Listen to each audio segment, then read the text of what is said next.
All right, I think we can start. So again, good morning, everyone, and welcome to our webinar co-hosted by the Department of Buildings and ASHRAE New York City. This time we will focus on compliance requirements of the Local Law 88.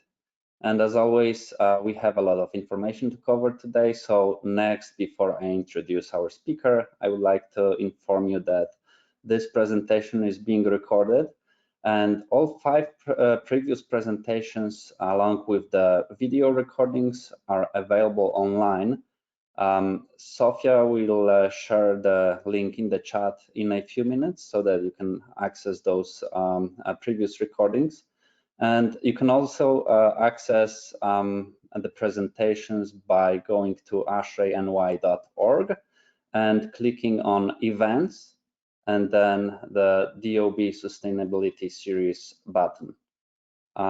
Second, we like to encourage everyone to ask questions in the chat window. So please take a moment to locate the chat on your control panel, and we'll be glad to answer any questions during a brief Q&A session at the end of the webinar. Additionally, we are glad to offer one PDH credit for this event. We don't offer AIA this time, but there is a big chance that AIA will honor the PDH certificate for this event. So we just can't promise that. Everyone is welcome to fill out the PDH form available in the chat. If for some reason the chat doesn't work for you, please email Mela Gazman at buildings.nyc.gov. So again, it's Mela Gazman at buildings.nyc.gov and education@ashraeny.org. Again, education@ashraeny.org. And you should see these email addresses also in the chat along with the link to the PDH form. And just a quick reminder that in order to receive the continued education credit, you have to stay until the end of the webinar. Okay, I think that's all for now. So let me welcome our speaker, Emily Hoffman. Emily is currently serving as the Director of Building, Energy and Emissions Performance at New York City Department of Buildings. Emily will oversee the implementation of Local Law 97 New York City. Prior to this role, Emily served for nearly 10 years as the Director of Energy Code Compliance for DOB. She led the first New York City-wide Energy Code Compliance program that has ensured compliance for over 20,000 new buildings to date. And we also have Denise Milianta with the New York City Accelerator Service Provider Program, who will share a few things about the New York City Accelerator first. And then after Denise, we'll have Emily present on Local Law 88. Hi, Denise. Please begin when you are ready. Hi, thank you, Luke, and thank you to the ASHRAE and DOB teams for inviting us here today. My name is Denise Milianta. I am the Service Provider Specialist for New York City Accelerator. You can go to the next slide, please. New York City Accelerator, we get a question asked often, what is New York City Accelerator? And in its simplest forms, we are a city program. We're here to help control costs. We want to help building stakeholders meet local law compliance, boost their building performance, increase energy savings, and ultimately the main goal is to reduce carbon emissions across New York City buildings. The program is here to provide free technical guidance to help the market accelerate the transformation towards how our buildings are built and operated.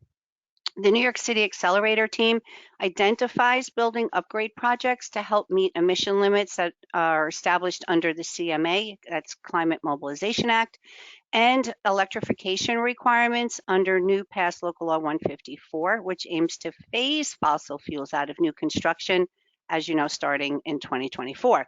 So with this piece of legislation, New York City will become the largest city in the world to phase fossil fuels out of new construction. Local law compliance is critical to understand where New York City is headed. So with help from existing local laws like 84, 87, 88, and local law 97, there are caps that are placed on buildings' emissions that exist from existing large buildings. So by participating in New York City Accelerator, both existing and new buildings can pursue deep energy measures that enable them to exceed 2030 standards. And buildings may start facing fines this year and in 2030 if they create more carbon than the threshold established for them by the city. And that is why we have developed the service provider program, is to connect building stakeholders with service providers that can help them with their project needs. You can go to the next slide, please. So the service provider program has several roles. The main role is to actively refer building stakeholders to the service providers that are in our network. We also do support job creation, workforce development, economic opportunity, and we do have a focus on MWBE engagement. New York City Accelerator views our service providers as an extension of our outreach team. So our main goal is to connect, again, service providers to building stakeholders that are seeking those projects that will help reduce their carbons. You can go to the next slide. So we are currently open to receiving new service providers. One of the benefits to becoming a service provider with us is that you will get to grow your business through referrals from New York City Accelerator account managers, and you'll also earn inclusion in our service provider lookup tool. Just from July to September, we had almost 6,000 views and 256 emails were clicked. Every service provider has their own listing, which will highlight their services and the different types of projects they can help building stakeholders with. You can go to the next slide, please. Also, you will have access to our entire team of account managers. You will also get the opportunity to participate in our networking events. This year, in 2024, we had 2 expos. So service providers are invited to table at these events, and they are free to the service providers, which is a great benefit. Typically, these tables cost thousands of dollars.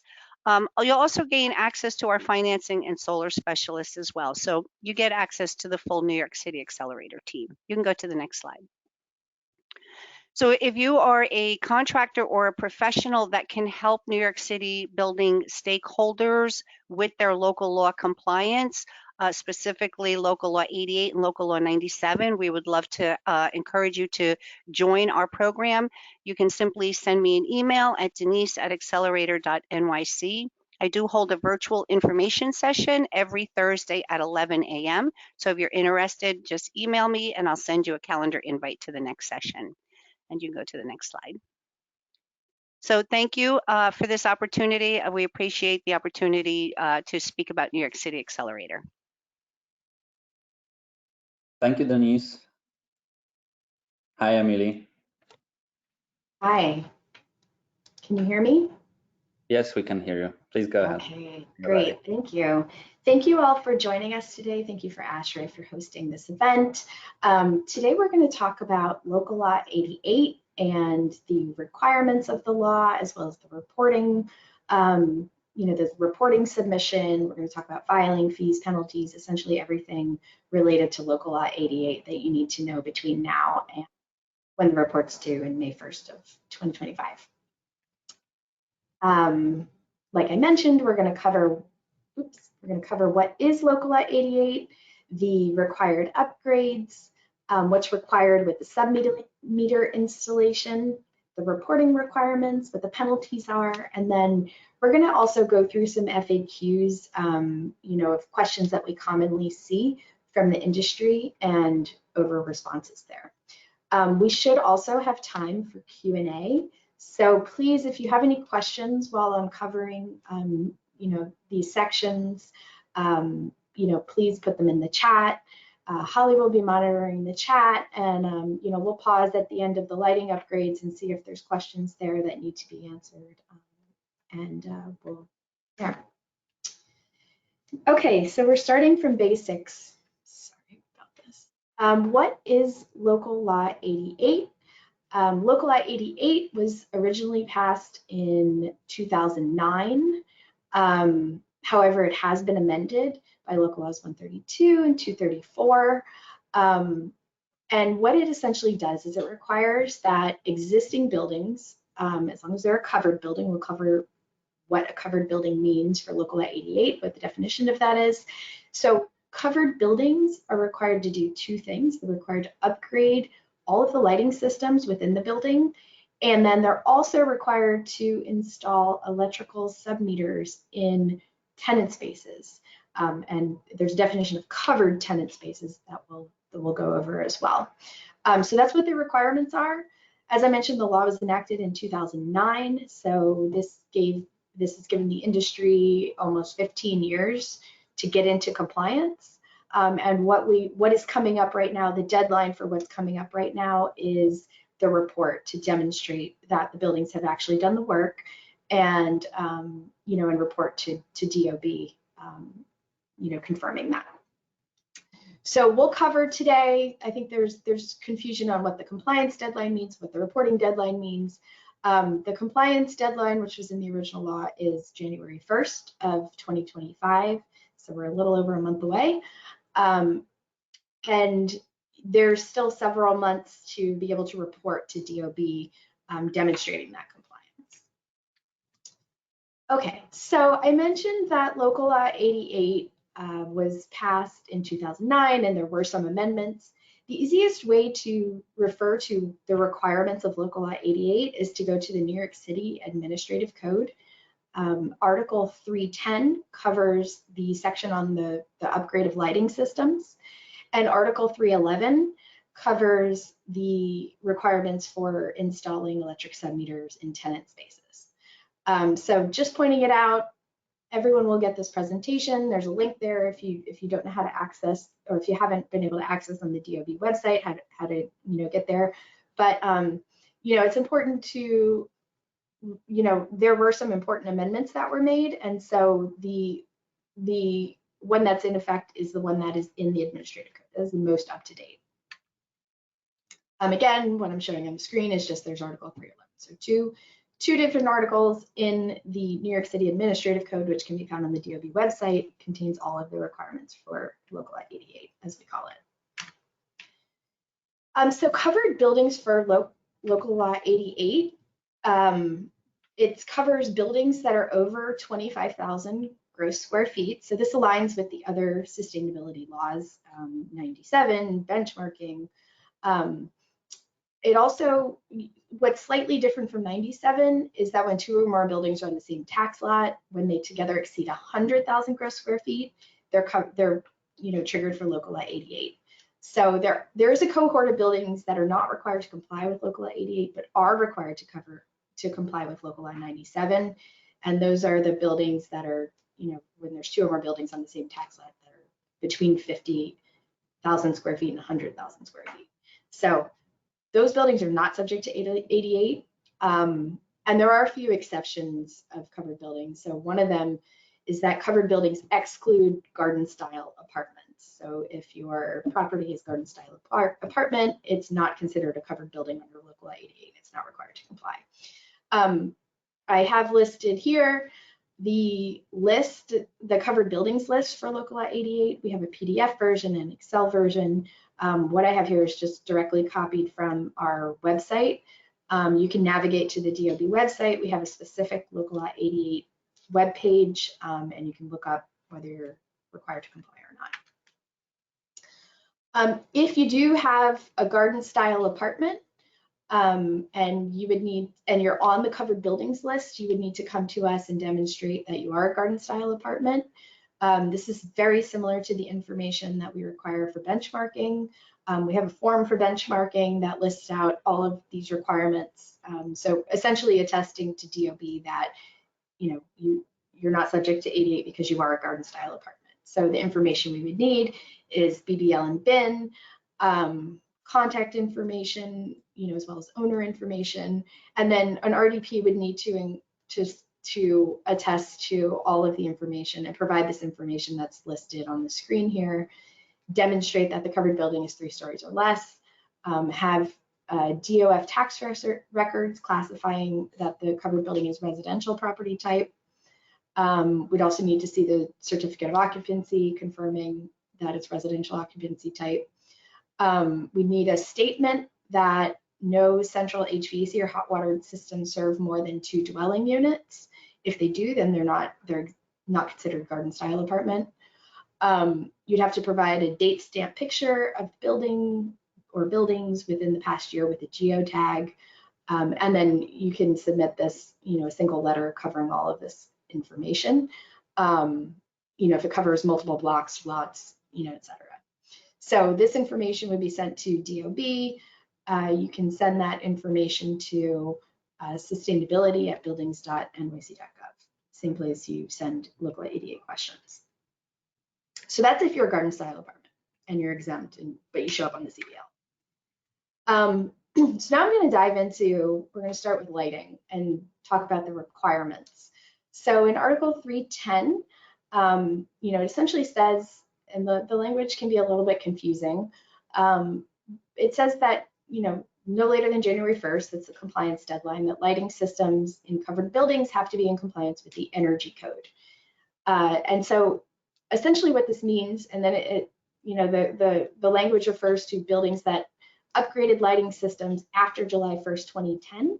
And so if your building installed and upgraded their lighting that was in compliance with the energy code anytime between July 1st, 2010 and January 1st, 2025, and it met the requirements of the energy code that was in effect at the time that lighting was installed, that demonstrates compliance with 88. So 88 requires like a one-time lighting upgrade and gives that essentially 15-year span of time when you're allowed to do that upgrade.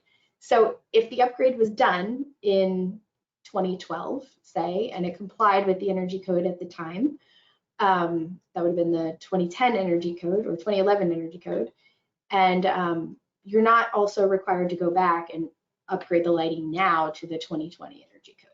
So that's what this language says. And just want to reiterate that reports are due May 1st, 2025. That language is not in Article 310 or 311, but it is in the supporting rule that was published last year.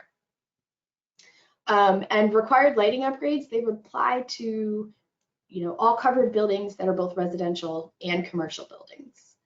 However, there are some exceptions that I'm going to cover. So if you are a residential building, the lighting system is required to be upgraded. However, the lighting within individual dwelling units is not required to be upgraded. So what that means for a lot of residential spaces is the corridors lighting needs to be upgraded, lobby, any back of house spaces. And what lighting system means is you also have to comply with the lighting power density requirements in the energy code and the controls requirements. So we'll get into that in a couple of slides. The other exception for a space type is lighting upgrades are not required in spaces classified in occupancy group A3 that is within a house of worship. So these are the assembly spaces, generally the gathering areas, wherever it's classified on the certificate of occupancy as occupancy group A3 within a house of worship, that space does not need to be upgraded with lighting. However, all the other spaces that are not classified as A3 would need to be upgraded. So this chart you can see in our Local 97 Article 321 filing guide, and this is just a visual of the various versions of energy codes that were in effect between that 15-year time span that is applicable for Local 88. So the way you read this, this chart is, essentially it's saying that lighting systems filed or otherwise documented as having been installed on or after these specific dates have to follow this version of the energy code. So if it was on July 1st, 2010, that's the 2009 energy code. If it's between, if it's after December 28th, 2010, before January 1st, 2015, you're following the 2011 Energy Code. If it is any time between January 1st, 2015 and October 3rd, 2016, you're following the 2014 Energy Code. If it's any time, if your lighting was installed any time between October 3rd, 2016 and May 12th, 2020, you're following the requirements of the 2016 Energy Code. And then any lighting that was installed on or after May 12th, 2020 follows the latest version of the Energy Code. So you can, these are all hyperlinks to the codes. All of the previous codes are on our website just for reference. And we'll get into a couple more details on what the lighting requirements are. I'm not going to go through every code version, but just the latest code version. So if you have not upgraded your lighting and you're doing it now, you would have to follow the requirements of the 2020 New York City Energy Conservation Code. The lighting requirements can be found in one of two places. You can either look in the main body of the code, which is built off of the IECC, the International Energy Code, and you would follow section C405. Or alternatively, you can follow the ASHRAE appendix. In the 2020 Energy Code, that is the appendix CA, and it's section 9 within appendix CA. It's also available on our website. The lighting requirements are slightly different between the two pathways, so you'd have to see which one makes the most sense for your particular building if you're looking at installing lighting now. Some of the requirements that are in the code are maximum lighting power density per space type. You could also look at it an aggregate level on, like a building level power density or space by space method. So there are a couple of different ways to account for lighting power density. The code sets a maximum, and the lighting that's installed would have to be below that maximum. The code also talks about certain controls that are required in various space types. So the controls are space dependent, and just some of the types of controls that might be there are occupancy sensors, for that, the lights automatically turn off. You have daylight controls in like open office areas where there's a lot of daylight coming into the space, bi-level controls in a lot of corridors and stairwells, where the lighting goes down to, a lower lighting level if no one's in the space. Time switch controls on many spaces throughout the building, and then there's various other controls that are there as well. I do want to mention, because we had this question recently, if there's a control in the code that says, if it starts off and says like for new construction only, it would not apply to an existing building. So, I think the point is, and I think I'd get into it on the next slide, maybe, or a couple of slides ahead. A lot of the sensors and lighting power density requirements have exceptions within the energy code. And so it's important, because we're starting to get a lot of questions on, do I need a control in this space? Do I need a control in this space? And you really have to go through the code and look at the space types and see what kind of controls are required where. What I'm showing here on the screen now is some resources that we have put together for compliance with the 2020 Energy Code. This is just an example of the lighting and electrical power section. This is a hyperlink. You can link directly to it. It just kind of talks plain language on what's required, what controls are required, what kind of power density is required. It does go through, what drawings should look like, but as you'll see in the reporting, we're not requesting drawings for demonstrating lighting compliance. So, I think what's helpful about this guide for 88 is it just explains in plain language what the controls mean and in what spaces they're required. Okay, so those are some details on the lighting requirements. I'll ask Holly. Holly, how are we doing on questions? Should I keep going and wait till the end? We do have a few questions. I can read them for you here. And the first question is, can you touch on what lighting controls are required for hallways or corridors in multifamily buildings over 25,000 square feet? Yes, so some of the The requirements for the corridors are bi-level for multifamily. So that's, that is one of the requirements, that it needs to be a bi-level lighting control. We don't want the lighting to go fully off, but it does need to reduce in power. Okay, and I think that you just answered a second question that was on confirming bi-level lighting is not required in emergency stairs or residential corridors. That question as well. There is an exception for controls where, lighting controls are not required in emergency areas. However, you'll see in our FAQs on the energy code side that the lighting level that's required in corridors is, the bi-level is still required. So when it goes down to that, the lower lighting level, you just have to make sure that that lighting level still has enough illumination for the area, but the bi-level is required. Okay, another question is, does LL88 require motion sensors in hotel guest rooms? I don't believe so, but that's a specific one that I don't know off the top of my head. We could reach out to that particular one, Holly. Right, you can email sustainability@buildings.nyc.gov with that specific question, and we will get you an answer to that question.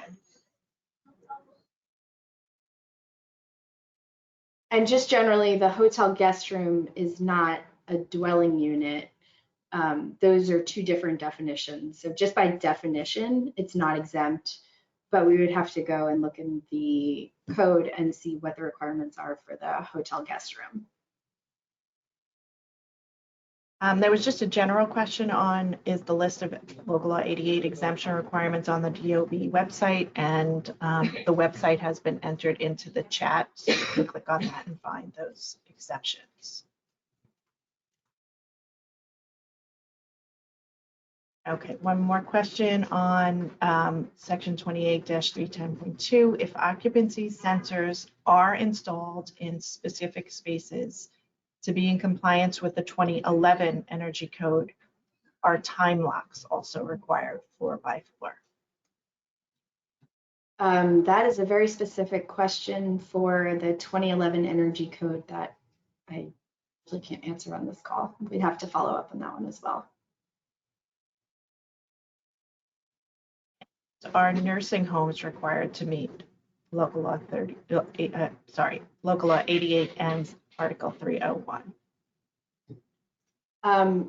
Yes, nursing homes do not have an exemption in local law 88. So there are, again, this is I do have I have some FAQs at the end of this presentation and go into some specific, that the energy code has specifics on certain space types and what spaces are exempt.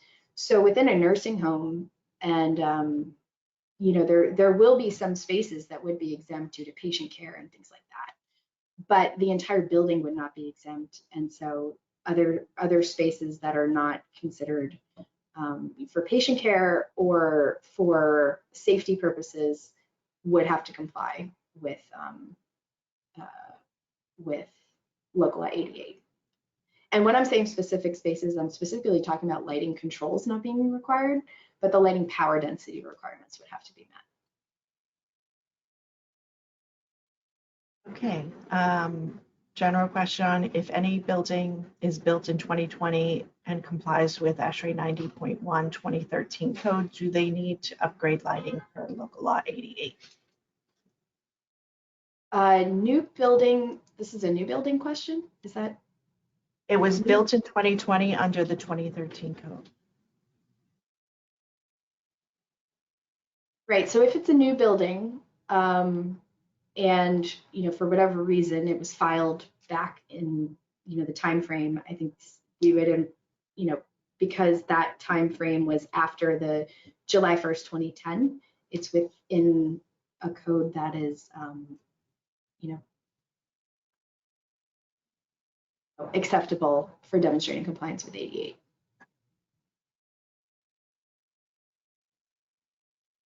So yes.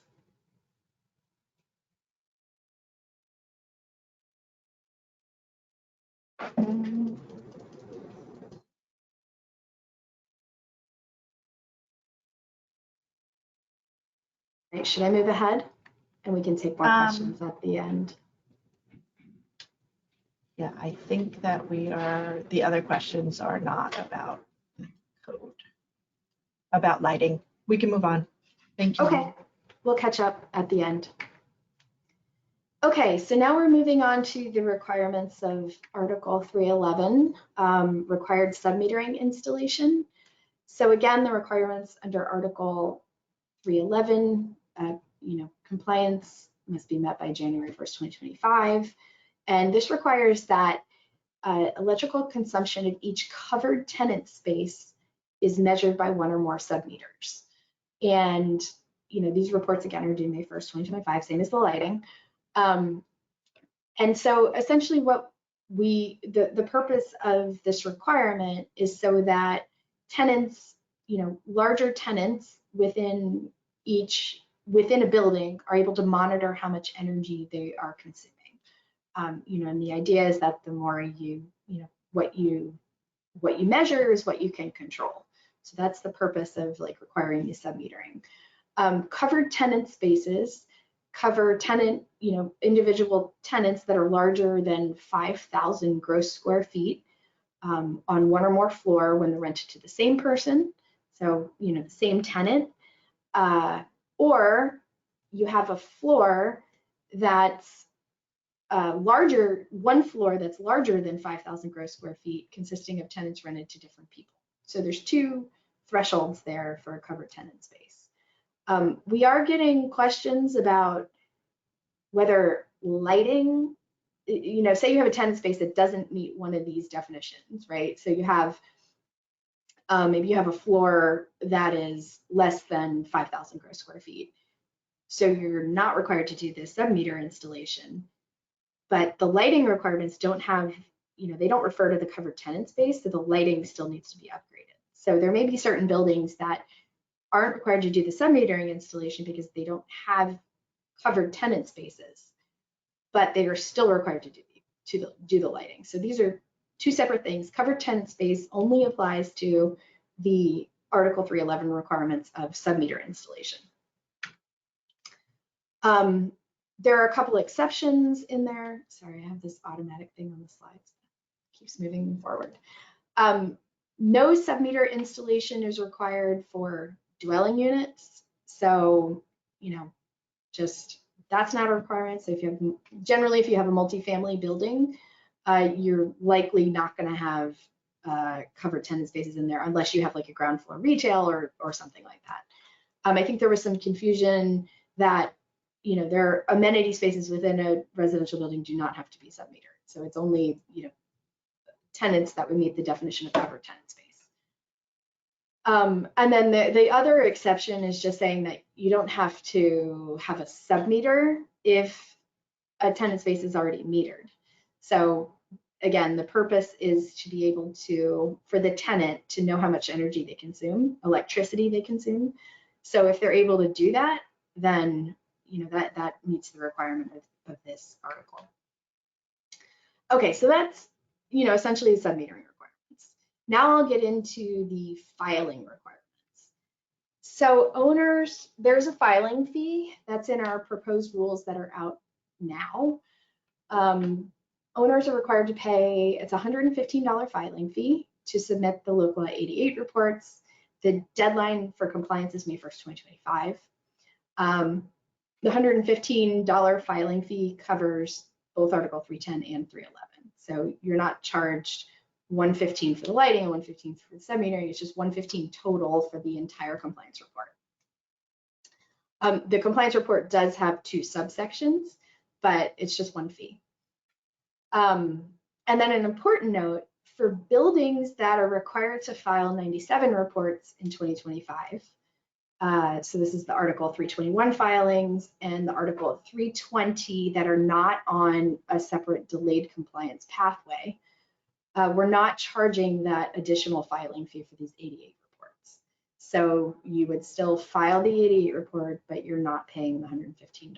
What you are paying is the $97 filing fee, for that building.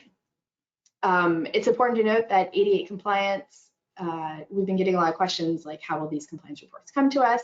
It will occur in the BEAM platform. The BEAM platform is the portal that we are developing for Local Law 97. It will also be used for Local Law 88 submissions. So we are, in the process of doing that now. We expect it to be live in early spring, like early March, and all compliance will happen within that platform. And essentially what will be required is, you would pay the filing fee in DOB now if you have to pay a filing fee, and then you would upload your submission into the BEAM platform, under your particular bin. So, and what you would be uploading is what I'm going to cover now, what the reporting requirements are. So in Article 310, we require just an attestation of compliance. So we want an attestation certifying that the lighting system, both the lighting fixtures and controls, have been inspected and upgraded and implemented in accordance with Local Law 88. This attestation needs to be completed by one of the three following professionals that are listed. It's either a registered design professional licensed in New York, a licensed master electrician, or a licensed special electrician. So we're looking for the required upload is that attestation of compliance. DOB always has the authority to audit any attestation or any submission. So keep that in mind. But the documentation that's required, the specific documentation that's required by May 1st next year, is this attestation. For the submetering requirements, it's a little bit more involved. So we'll need also an attestation of compliance. But the attestation, for submetering refers to Article 311, that electrical submeters have been installed in all of the covered tenant spaces in accordance with the law. We also want a list of all the covered tenant spaces, and then we need a sample monthly statement from each tenant or submeter. So these requirements are also in Article 311. You can see that there. This information would also be uploaded directly into the BEAM platform. The attestation, again, must be completed by one of the professionals, the same as the lighting, as the professional that would attest to the Article 310 compliance. It can be different ones, but it's the same criteria. So it could be a registered design professional licensed in New York, licensed master electrician, or a licensed special electrician. So those are the reporting requirements. If there are no covered tenant spaces in a building, we would be looking for an attestation of compliance stating that there are no covered tenant spaces in the building. So, even if the building is not covered by Article 311, or say the building does not have any requirements under Article 311, we want that attestation stating that. All that would mean is, you don't have to provide a list of covered tenant spaces, and obviously there would be no monthly statement if there are no covered tenant spaces. There are penalties for non-compliance. The lighting upgrade penalty is $1,500. It's an annual penalty until compliance is met. So if we don't receive a lighting attestation, we don't receive the lighting report, there will be a $1,500 penalty incurred. If that penalty is paid, that doesn't demonstrate compliance. So we would, until we receive the report, the attestation, there could be an annual fine that accrues. And the same goes with the submetering. Until that compliance is met, these penalties would accrue annually. So it's $1,500 penalty for lighting. If there's a violation regarding Article 310, there's also a $1,500 annual fine for the submetering violation if that's not filed. Plus, an additional 500 for each tenant space without a submeter.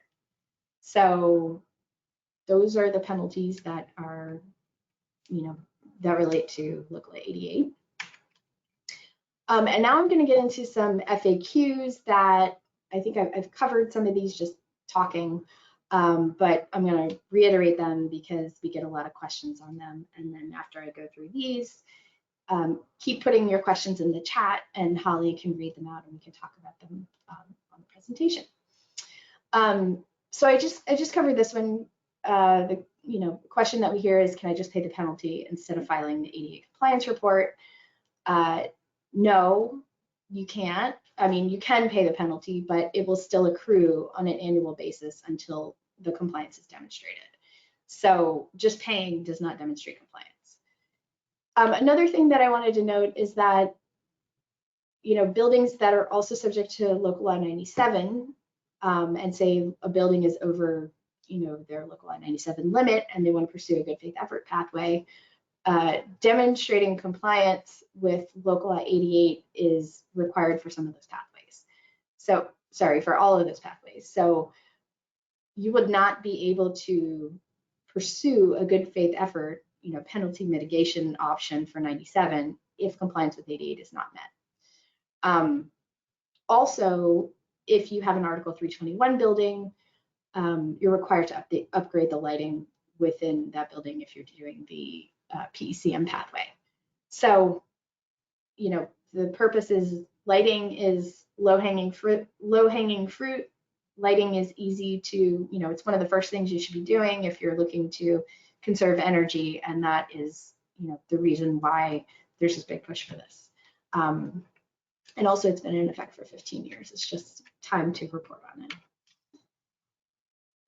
Okay, so we have been getting questions about this as well. Will owners be penalized if the 88 work done? If the 88 work is not complete by December 31st, which is the compliance deadline in the law, but will be complete before the May 1st submission deadline, we are not going to penalize the building for the date of completion if the work is completed and the compliance report is submitted on time.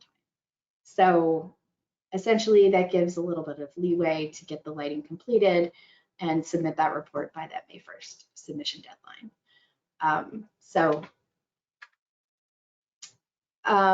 Are there extensions for local law 88? So question in the beginning is, can owners file extensions for the 88 May 1st submission deadline? The short answer is no. The reports are due May 1st, 2025. There is no extension in the law. However, we will be giving a little leeway for the buildings that are also submitting a local law 97 report in 2025. When the 97 report is submitted, the 88 report can be submitted with that report. So 97 gives a little bit of leeway on when the report can be submitted.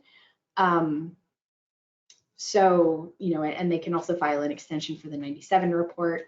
We would not penalize a building for submitting the 88 report with the 97 report. Unless, there's a caveat there, unless the 97 report winds up not being filed on time, then we would issue a failure to file. So all of that said, if a 97 report receives an extension, but the 97 report and the 88 report is not filed by that extension, then we would deem that as a failure to file for local law 88, and you would accrue essentially a $3,000 or plus penalty for that, for failure to file lighting, failure to file submetering requirements, and then if there's covered tenant spaces, additional 500 for each one of those tenant spaces. Okay, I also covered this one. Local law 88 covered building is residential with no covered tenant spaces. What's required for Article 311 submetering report to comply with local law 88? So, I'm sure there are many buildings with that are required to comply with 88 that have no covered tenant spaces. We still need to see that attestation of compliance certifying that there are no covered tenant spaces in the building. That point extra clear. There was some confusion on whether residential buildings were required to comply with local law 88. So just, essentially multifamily buildings, were they required? Yes, they are required they are subject to local law 88, but there are exceptions within local law 88, so not the, essentially not the entire building needs to comply. Meaning that you have a residential multifamily building, all of the lighting within the dwelling units are exempt. And then the sub-metering requirement in dwelling units is also exempt. So again, you're just looking at corridors, back of house spaces, lobbies, any amenities that are there. That lighting is required to be updated. And then, of course, the sub-metering requirement, if you do have, if a building has a covered tenant space within that multifamily building, so it's mixed use essentially, they would have to demonstrate compliance with the sub-metering section. Okay, historic buildings the question is, are historic buildings required to comply with local law 88? The reason why we've been getting this question a lot is that historic buildings are exempt from energy code compliance. So the question is, how does that tie into local law 88? So historic buildings are not exempt from local law 88 compliance. There's no exemption for historic buildings. Historic buildings that are, the definition of historic, if you look up the definition of historic building in the energy code, it applies to buildings that are either listed or eligible for listing on the New York State or National Historic Register. If a building is deemed, meets that definition of historic building in the energy code, then there are no lighting requirements for them to follow. So the requirement for reporting on lighting for historic building would be demonstrating that the building is a historic building as defined in the energy code. So demonstrating that the building is listed or eligible for listing on the New York State or National Historic Register. That would be the requirement for reporting. But Article 311 would still have to be followed for sub-metering. So if there is any covered tenant space within that historic building, that would have to be sub-metered and report on the sub-metering. If there is no covered tenant space, then an attestation demonstrating that there are no covered tenant spaces would be required. So how does that differ from landmark buildings? This is always a question with energy code as well. So the question is, are New York City landmark buildings required to comply with local law 88? And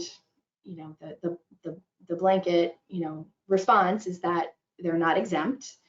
And the tricky thing gets into that there are some New York City landmark buildings that are not considered historic buildings under the definition of the energy code. So if you have a landmark building that's not defined as historic in the energy code, then all of the requirements within 88 apply to that landmark building. If you have a landmark building that's also a historic building, you fall under the historic building requirements that I just went over in the previous slide. So hopefully that makes things clear. Okay, and then, I've heard some questions, throughout that Holly was reading about specialized lighting requirements. So just categorizing, like, are buildings with specialized lighting requirements, like museums or healthcare facilities, or the example of nursing homes, are they required to comply with local law 88? So the short answer is yes. Those covered buildings are required to comply with 88.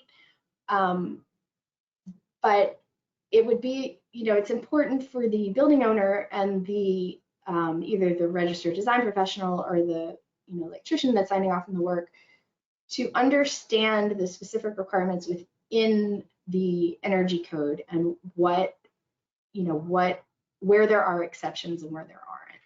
So the lighting section is quite dense, and there are a lot of exceptions to the lighting power that are built in and to different controls that are built in. I just put some examples here on the screen. This is straight from the energy code, the 2020 energy code.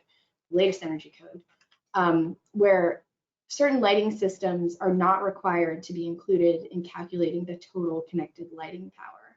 So again, like, when you're looking at a lighting system, you have to comply with the power requirements and also the controls requirements. So this is straight from the energy code. It says display lighting for exhibits and galleries and museums that's in addition to general lighting and controlled by an independent control device. That's an exception and to the total lighting power that is regulated by the energy code. So that wouldn't have to be included. So there are exceptions like that. And then again, if you have like a healthcare facility, any sort of task lighting that's for medical purposes, that's in addition to general lighting controlled by an independent control device, that also does not have to be included in calculating the total lighting power.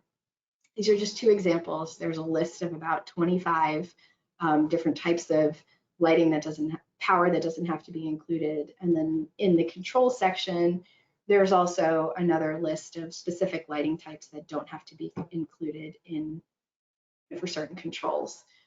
So if you have a building that has certain specialized lighting requirements, it's important to look and see what's required and what's not. And they're likely, if it's very specialized, there is likely an exemption for that. The other thing to note about lighting is that, if you have a space that's over power, you have a space that requires a lot of lighting for some reason. We often see like maybe lobbies have decorative lighting and have a lot of lighting power there. It could be traded off within the building. So that's a compliance mechanism for lighting using, ComCheck, to essentially take a weighted average of all the lighting power limits that are in the energy code and, what's installed to see whether the building as a whole complies.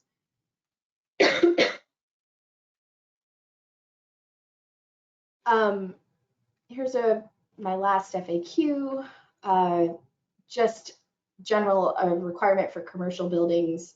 We've seen some confusion about, I'll just read the question. Are all tenant spaces in commercial buildings required to comply with Local Law 88 or just the tenant spaces over 5,000 square feet? So, the answer is that if you have a covered building, that entire covered building is subject to Local Law 88. The lighting throughout that entire building must be updated. It must be, in compliance with 88, must have been updated within these 15 years. And that's even if the tenant space is less than 5,000 square feet. So that tenant space wouldn't be a covered tenant space. When a tenant space meets the definition of covered tenant space, that's when the sub-metering requirements kick in. So lighting is for the whole building. Sub-metering is only for covered tenant spaces. And that concludes our presentation. These are the PDH questions if you're looking for PDH credit. And I'll pass it over to Holly to see if there's any additional questions.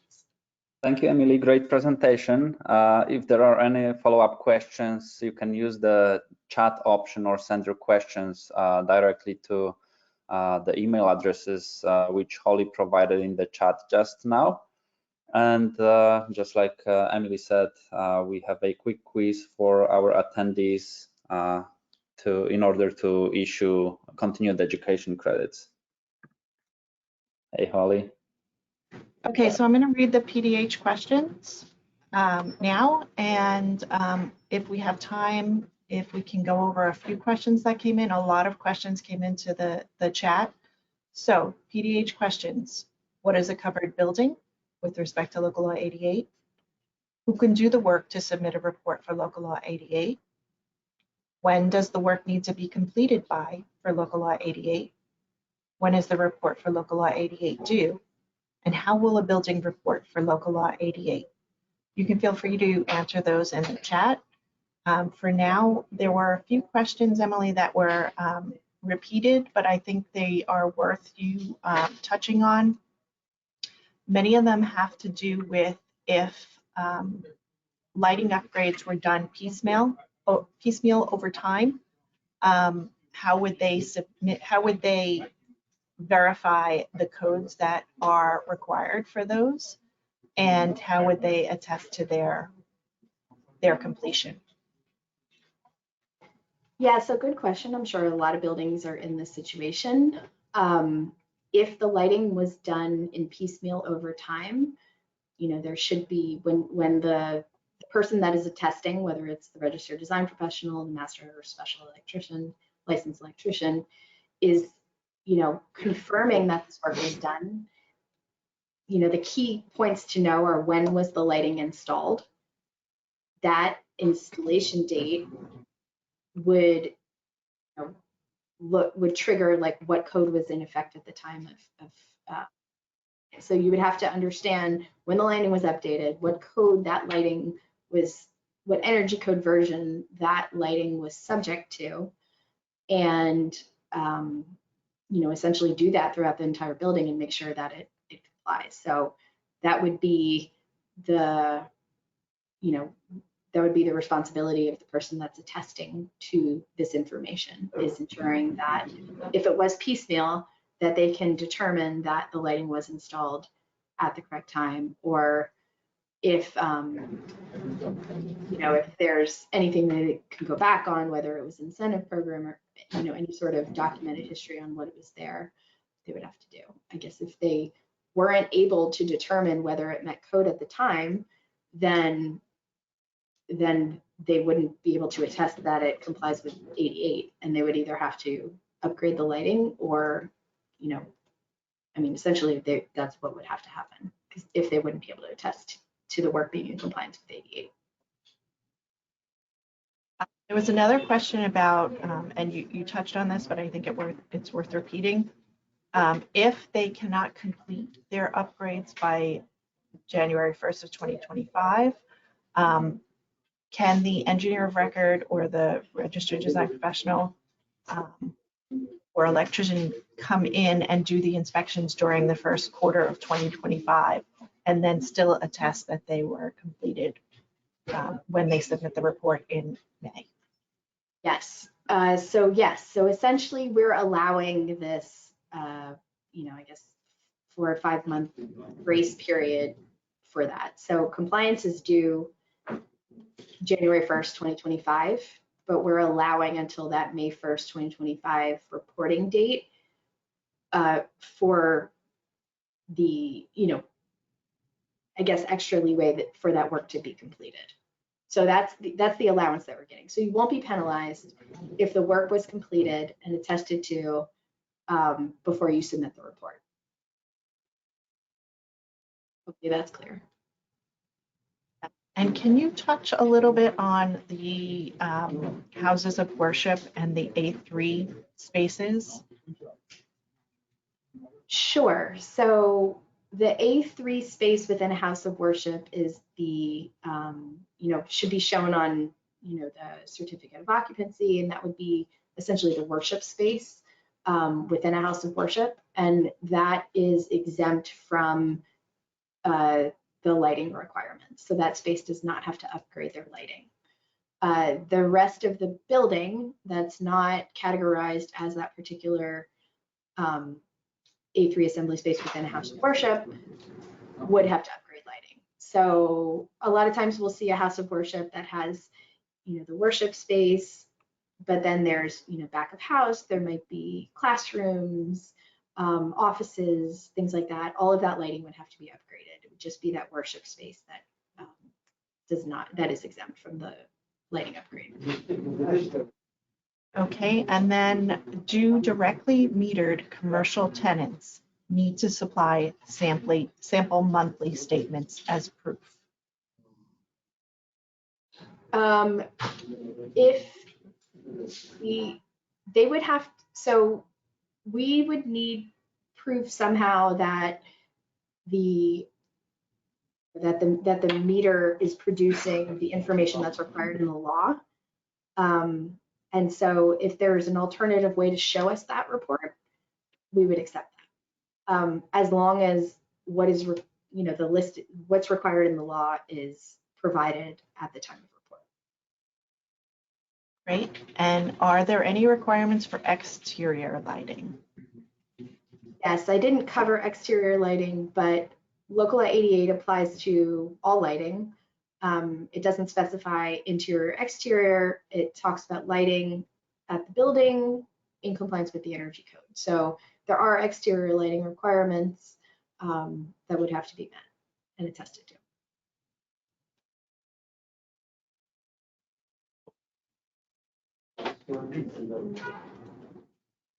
That may be all of our questions. All right, sounds good. Thank you, Holly, Emily, and Denise for joining us today. And also a big thanks to Sophia and Adam and everyone else involved with these webinars. From what I saw, we had close to 500 attendees at some point, which shows just how important these topics are. Right now, we are sharing a presentation evaluation link in the chat. Please take a minute to fill it out and provide your feedback. And also a quick reminder for those of you who would like to request the PDH credit to fill out the form linked in the chat. We don't offer AIA credits this time, but there is a big chance that AIA will honor the PDH certificates. The PDH form will automatically deactivate shortly after the webinar, so please fill it out ASAP. And we will leave the webinar for another 5 minutes to allow everyone to click the links and ask any last-minute questions. And for any follow-up questions, you can also reach out directly to the emails provided by Holly in the chat. And that's all for today. Thank you so much for joining us again this morning, and we hope to see you at our future events. So stay tuned and have a wonderful day.